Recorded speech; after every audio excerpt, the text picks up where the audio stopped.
It was the start to a beautiful and cold weekend as my bro John Chapman and I ventured out into the volunteer state for some trackside action. We made a quick stop first in Ringgold, Georgia to take a look at this historic landmark along the CSX W&A subdivision. This plaque marks where the Civil War's great locomotive chase between the General and the Texas locomotives ended, and Andrew's raid was caught. This spot is located on the north side of town off Uldawa-Ringgold Road. We were hoping to possibly get a CSX train at this spot, but there was nothing in the vicinity on the trip north. As we came into Chattanooga, we made it to Coffey's Cliff for NS Train 734 on the south side of Norfolk Southern's DeButts Yard.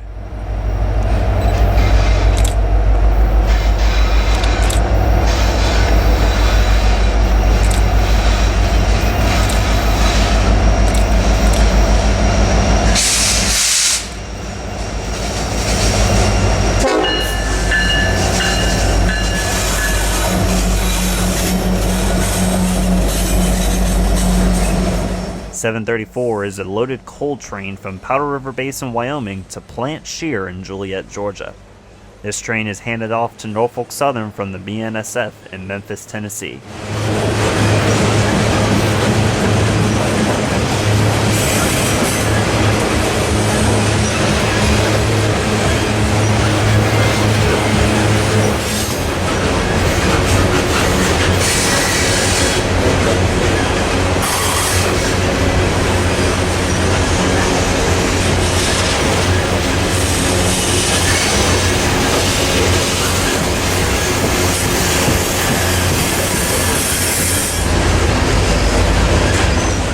We look behind the coal train as DeButts Yard local AC65 is shoving cars back into the yard. The engines are being remotely controlled by a solo crew member back in the yard to see what he's shoving to and what needs to be coupled, so there's no need for radio communication between an engineer and a conductor.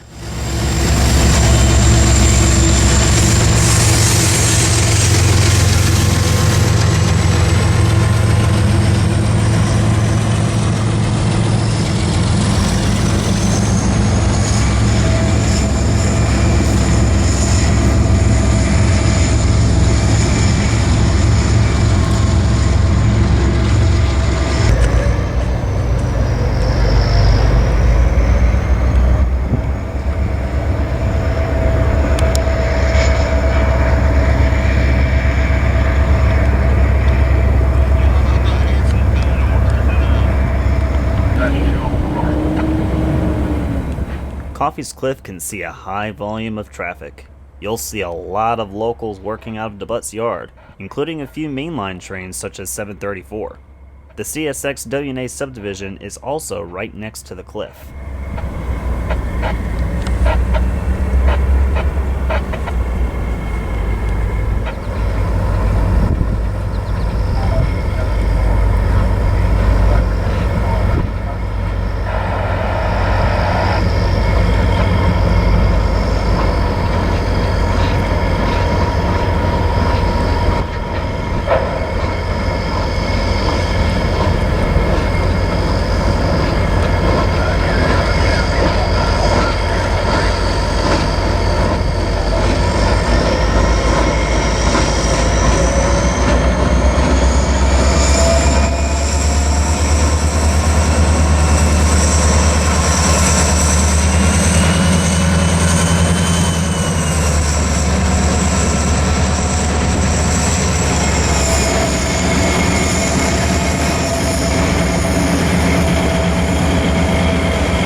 We now have NS 371 in view, a daily Chattanooga, Tennessee to Rome, Georgia manifest freight train. It's not a long route, but usually they'll have some pretty good consists power-wise. Moments later, we get our first CSX train of the day. Loaded coal train N30224 bound for Plant Bowen in Stylesboro.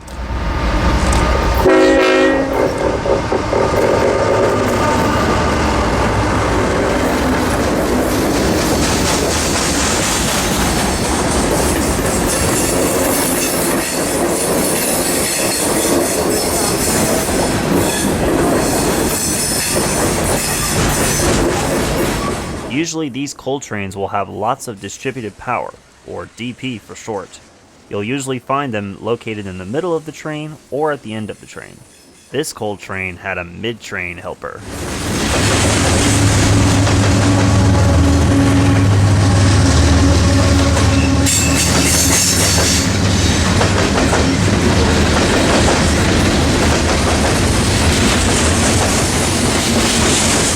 Having distributed power on these trains will really help getting over steep grades along the route.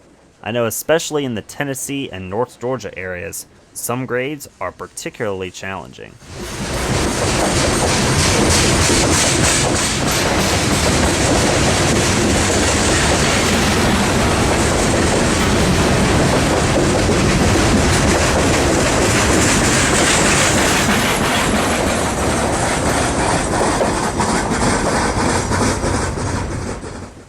We moved to the north side of Chattanooga to view the Chickamauga Dam.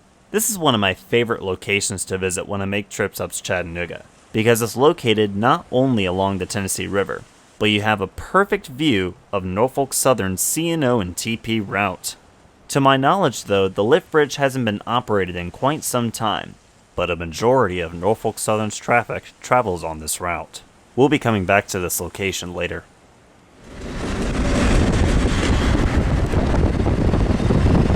John and I eventually heard on the radio NS-202 getting permission to leave the terminal.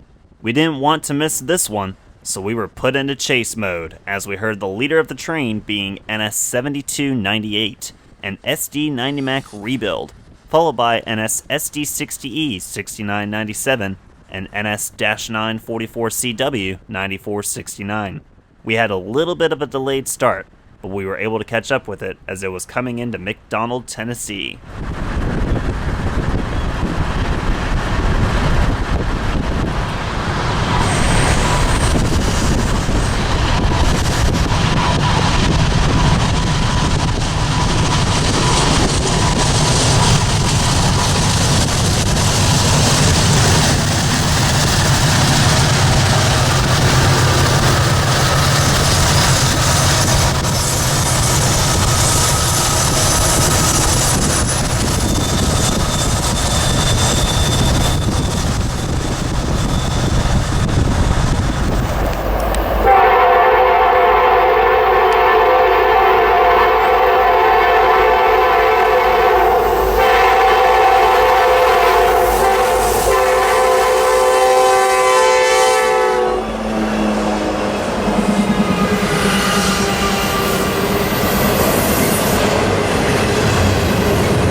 202 barely beat us to the old Chattanooga Pike crossing just outside of McDonald, Tennessee.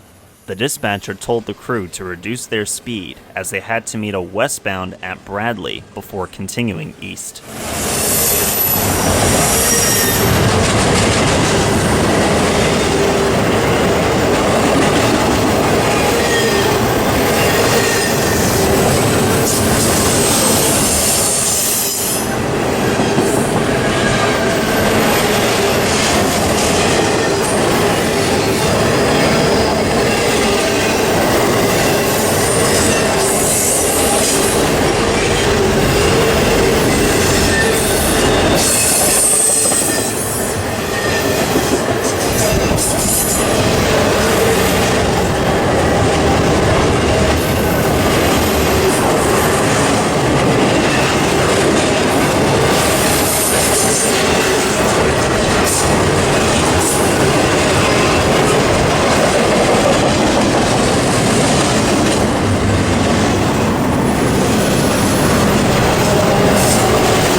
9.3, no defects.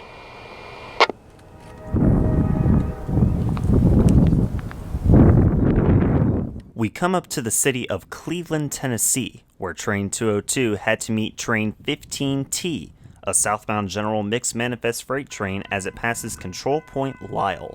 We were caught by surprise to see one of the special Dash 9 engines on the point. NS 9256 is leading the way, representing the Railroad Safety Organization, Operation Lifesaver.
As we continue moving east, CP Lyle is the end of CTC, or Centralized Traffic Control. From this point, Train 202 has to contact the dispatcher to get track authorities in order to continue its movement until it would have to meet another train, or it would have to wait for a local to clear the main line. That brings us to our next spot for 202, as we found an open field at the Sheffy Lane grade crossing in the small town of Charleston.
fun thing about chasing trains in Tennessee is admiring the beautiful mountainous scenery and open fields in the area.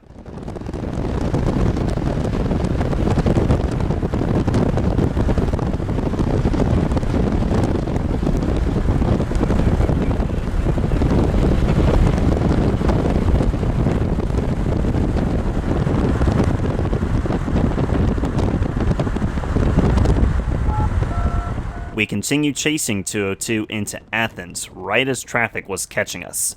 At the same time, the tracks veer away from the highway for just a little bit. It wasn't long until we caught up to it again, right as their track authority to Sweetwater was all they got for the time being to wait on a local to clear the main line.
You may recognize this area from one of Virtual Railfann's rail cams.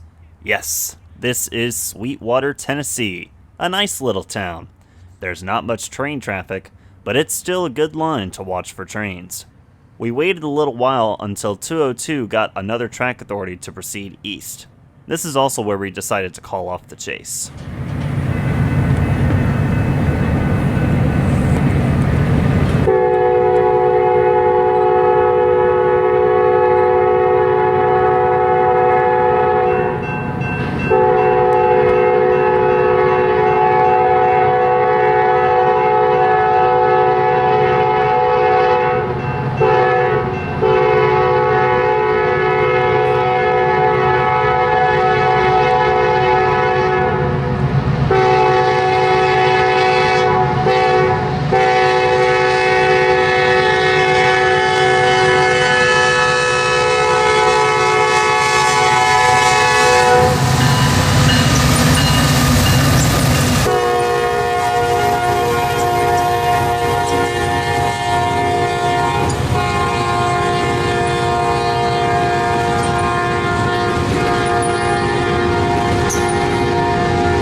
moving a little more east just for fun, we're now in Lenoir City as NS Train 300 finished work at Loudon and got a track authority to proceed east behind 202.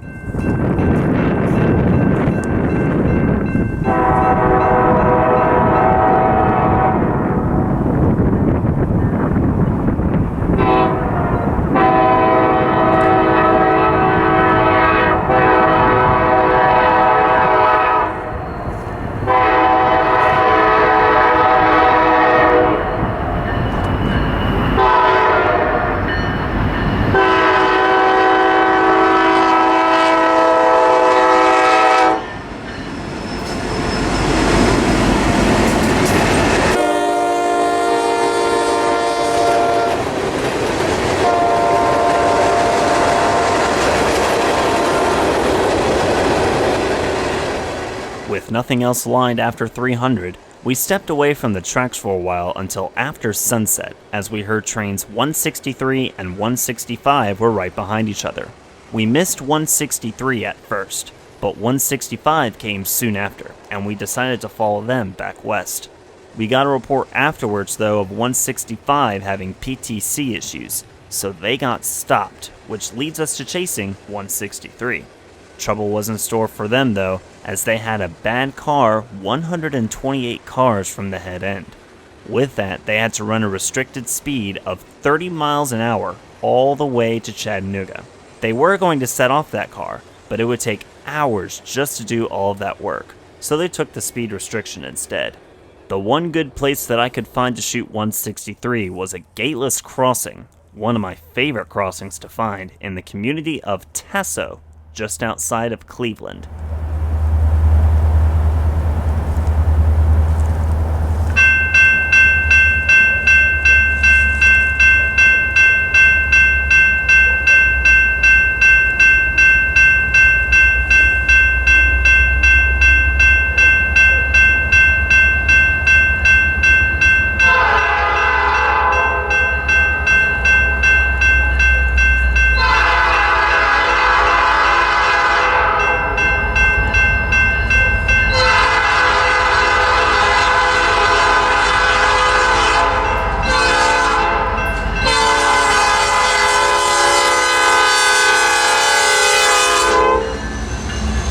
$69.87, $97.23, $69.88.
After our day on the Knoxville line, John and I moved north to our camping spot for the night. Spring City, Tennessee, along Norfolk Southern C&O and TP route. Not counting Ten Bridge, this was our first time up in this territory, so we didn't know what we would expect up here. But once this train came around the corner, we knew.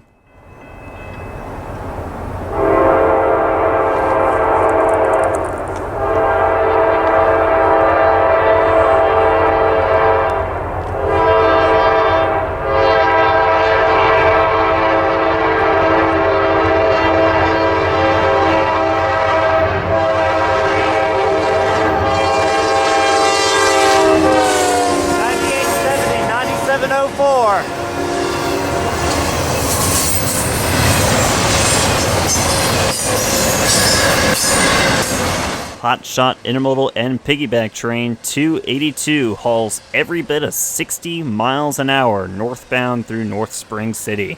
Seeing trains haul at that rate of speed always makes railfanners like us happy.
$46.72.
Once 223 sped clear of Spring City, the midnight hours fell over the quiet town.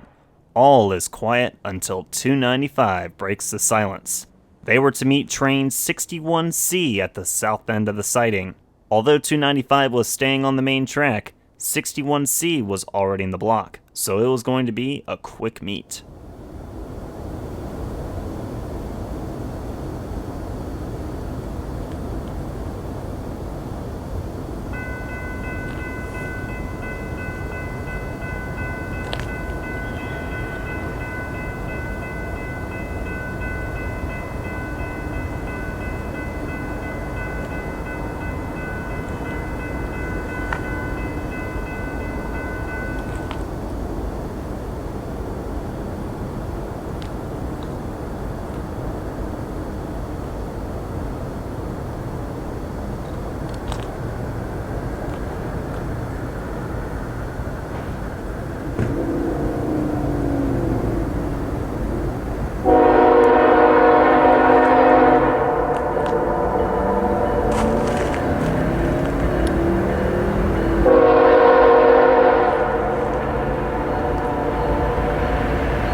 1174.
Next up in line is Train 276 as they're screaming through the mountains into Spring City.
Another meet was set to be at Spring City, as train 60C, the 21st, was indicated to take the siding to meet Hotshot Intermodal train 216.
That's right in style now. You done let the engineer.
What speed from 216 as they continue northbound towards Chicago.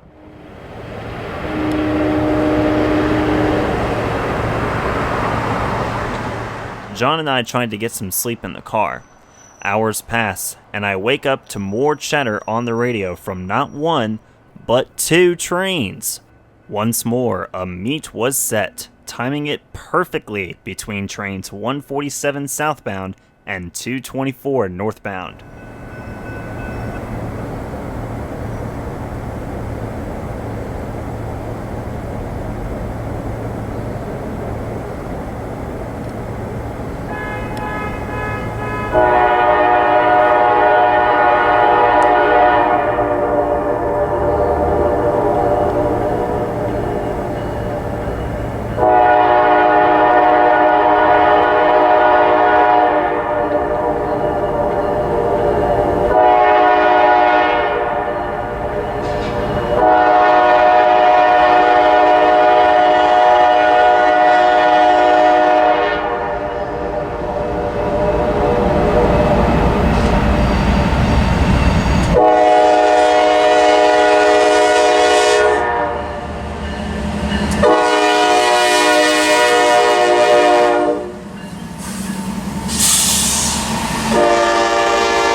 Another 60C pops up, this one dated the 22nd, as they're continuing southbound on the main line.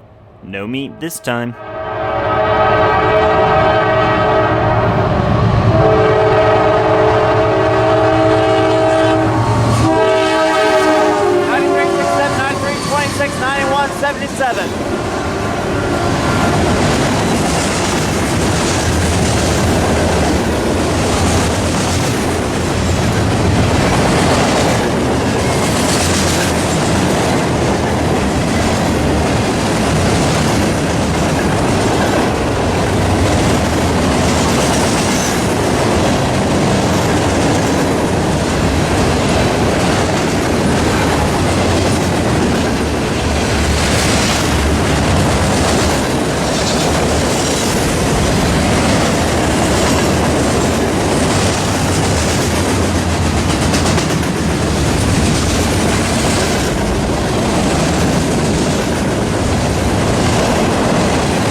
As the sun rose, I had just slept through probably the train of the weekend.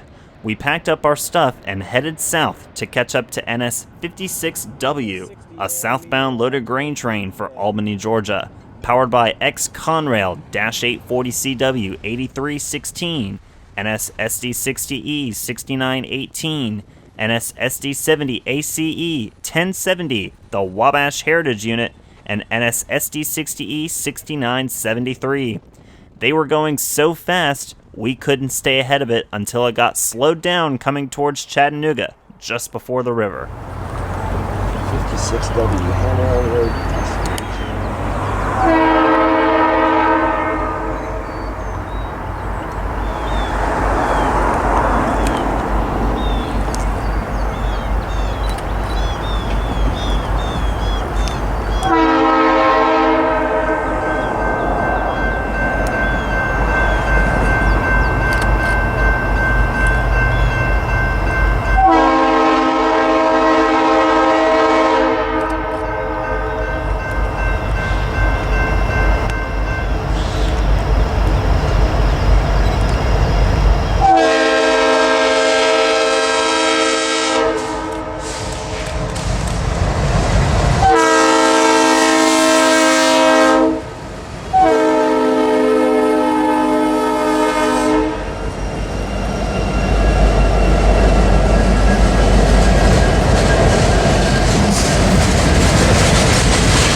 We stepped away afterwards for our favorite tradition when it comes to food, Waffle House, and boy was it delicious. In that time frame, 56W had just swapped and departed Chattanooga, so we head for Ooltewah to try and get them another time after hearing they had to meet northbound train 174, daily manifest freight from Macon, Georgia to Elkhart, Indiana.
174 clears, and 56W gets a diverging clear indication to proceed south on the Atlanta north end.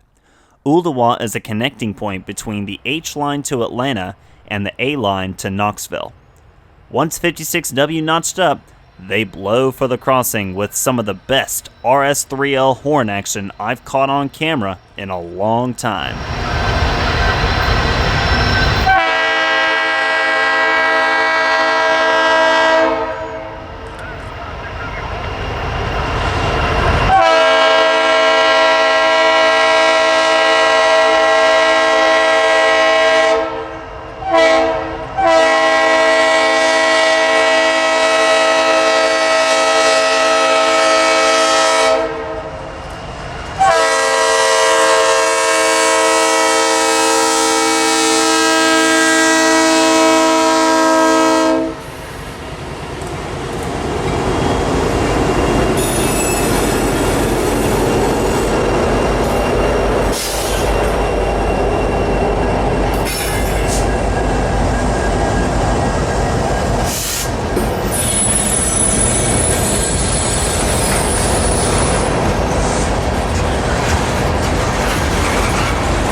To get 56W in its entirety, we chase it one more time to get them at speed.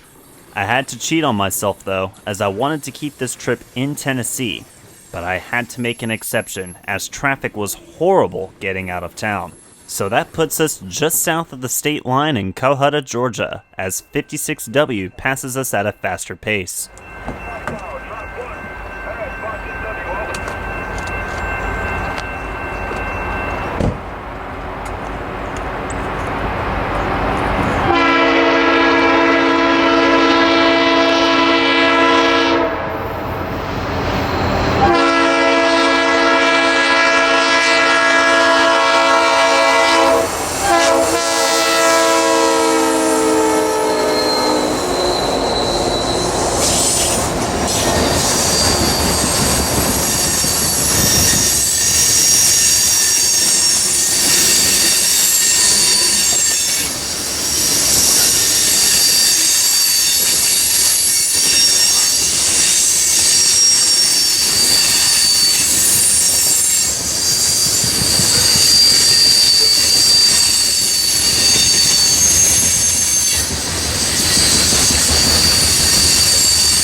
Back to scheduled programming. As John and I head back towards Chattanooga, we switch it up a little bit to the CSX Chattanooga subdivision. This line connects from Waihatchee Yard in Chattanooga to Nashville, as well as shared trackage from Norfolk Southern. Here we see NS 265, or CSX Z35627, moving northbound up the steep grade with a pair of brand new SD70 ACEs, not even a month old yet. It was meeting CSX Q237 behind us, not shown on camera.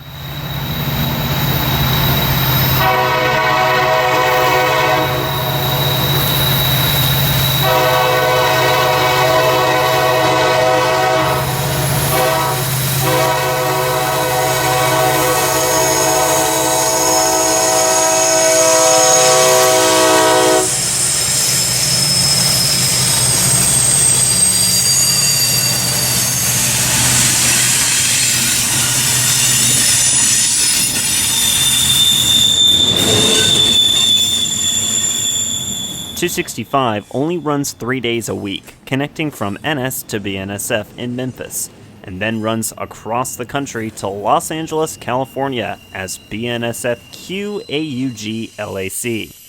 Originating out of Inman Yard in Atlanta, it takes a cut on train 221 coming from Charlotte, and then heads to Austell's Whitaker Intermodal Yard to get the rest of their train. Usually 8 times out of 10, it'll have BNSF power, being it's a BNSF train, but that wasn't the case today.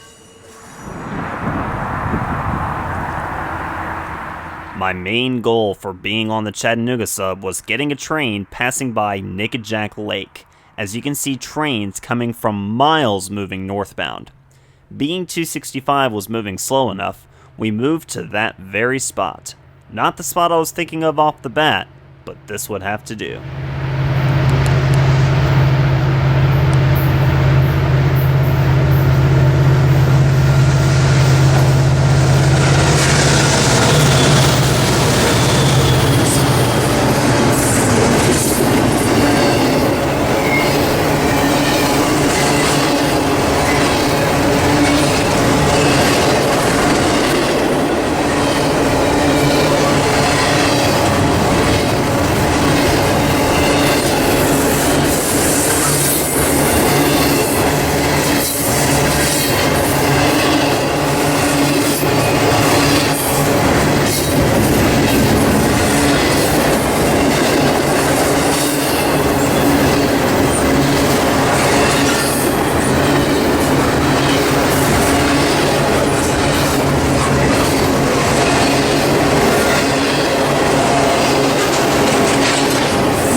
Another neat vantage point while driving on Interstate 24 is viewing the huge trestle bridge going over the highway, as well as a small creek. Seen here is CSX train Q582 moving northbound towards its termination point in Nashville.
A local passerby saw we were taking pictures of trains, and he stopped to show us a nice little hiding spot to shoot at.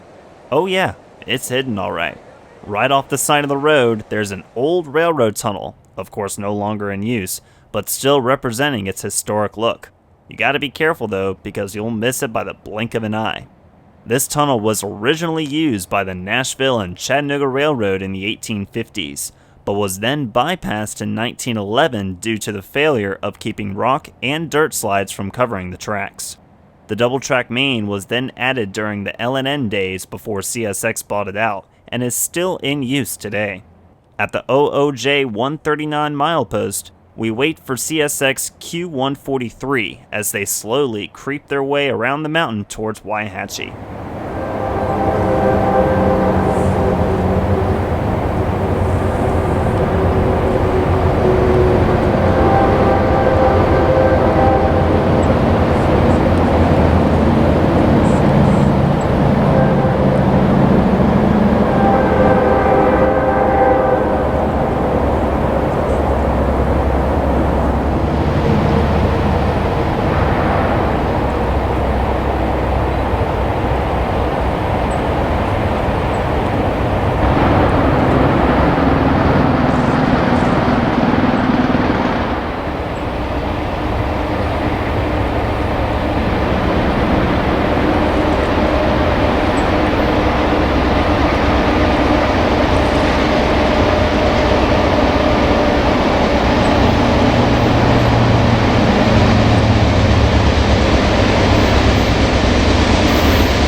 Right behind Q143 was M765 with a pair of SD40-3s.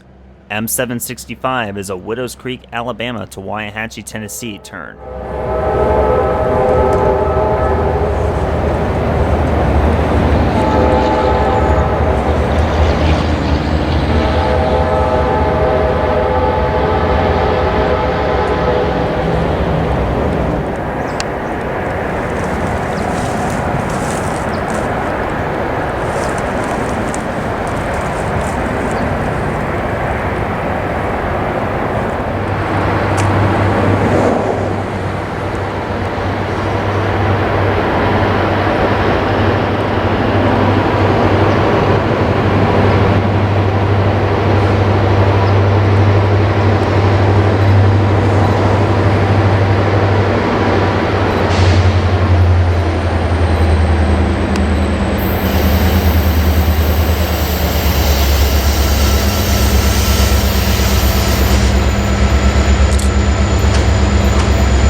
When I said M765 was right behind Q143, I wasn't kidding. They were literally right behind Q143 by a signal, as they had to wait to get permission to get into the yard.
We moved north a few crossings to catch M966, an extra M766 with loaded GSTX coal hoppers.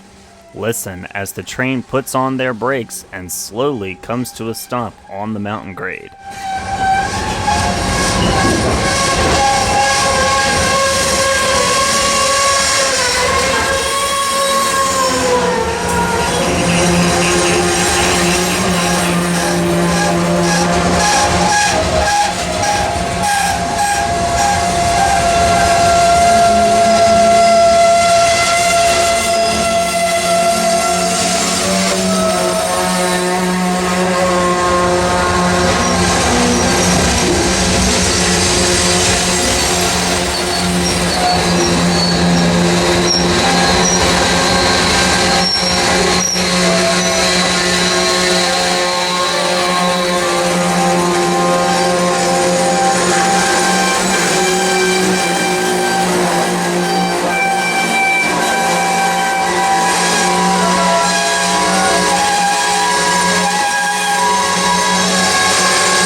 Another shot I wanted to check off my bucket list was catching a CSX train going over the Norfolk Southern AGS North District and US Highway 11. This is the Wildwood Lead, which is basically the north entrance into Waihatchee Yard. We were getting ready to leave until I heard on the radio M765 getting an indication at Wildwood onto the Wildwood Lead. I pulled the turnaround and we set up just in time.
After the short time spent on CSX, we make our way back to the NS side at 10 Bridge, where we see 132 departing Chattanooga bound for Bellevue, Ohio, with NS SD70 ACE 1030 on the point.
NS 1030 isn't classified as a heritage unit, but it does represent the Norfolk Southern 30th Anniversary Heritage Fleet. This was my first time seeing the locomotive leading, and it led us on a short chase north into the evening hours.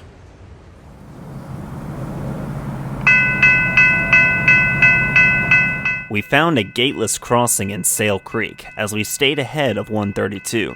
We pretty much got it in the last known daylight. Barely, that is.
2 close southbounds in the vicinity, we picked one more spot with lighting, and that was going to be the city of Dayton, where 2 back-to-back 177 trains were right behind each other. First up is train 177, the 25th.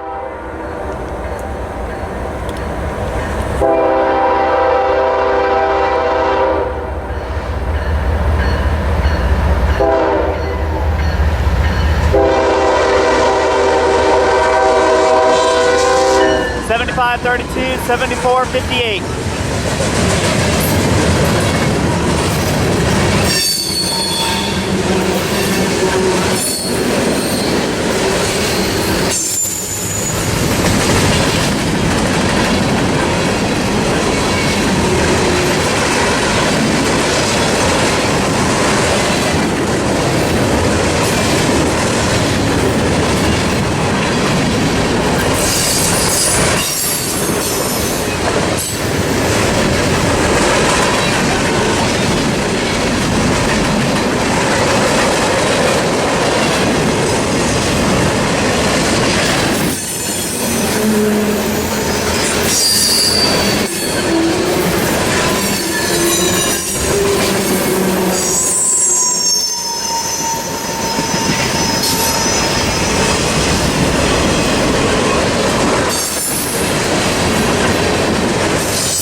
To round it off with the last train of the trip is train 177, the 26th.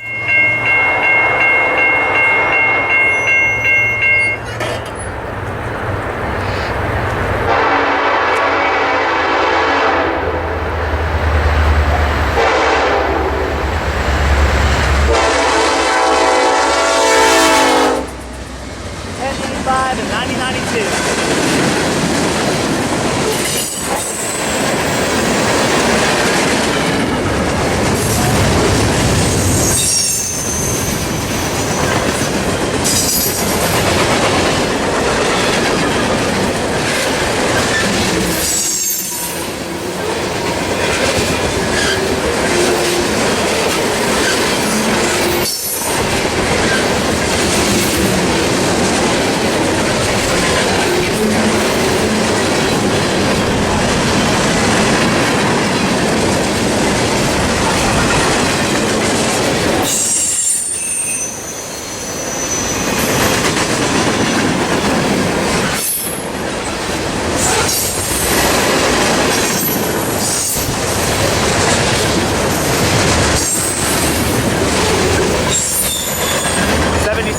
And 7634.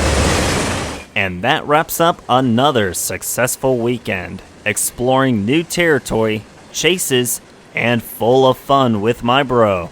Thanks for watching today's video. If you liked it, give it a thumbs up. Hit the notification bell down below for all updates to my channel. And to all you newcomers out there, please subscribe. I appreciate all the support given by my loyal viewers. Also, be sure to give John a subscribe as well. I know he would appreciate the same. Until next time, we say so long from the Norfolk Southern's Rat Hole at CP North Dayton in Dayton, Tennessee.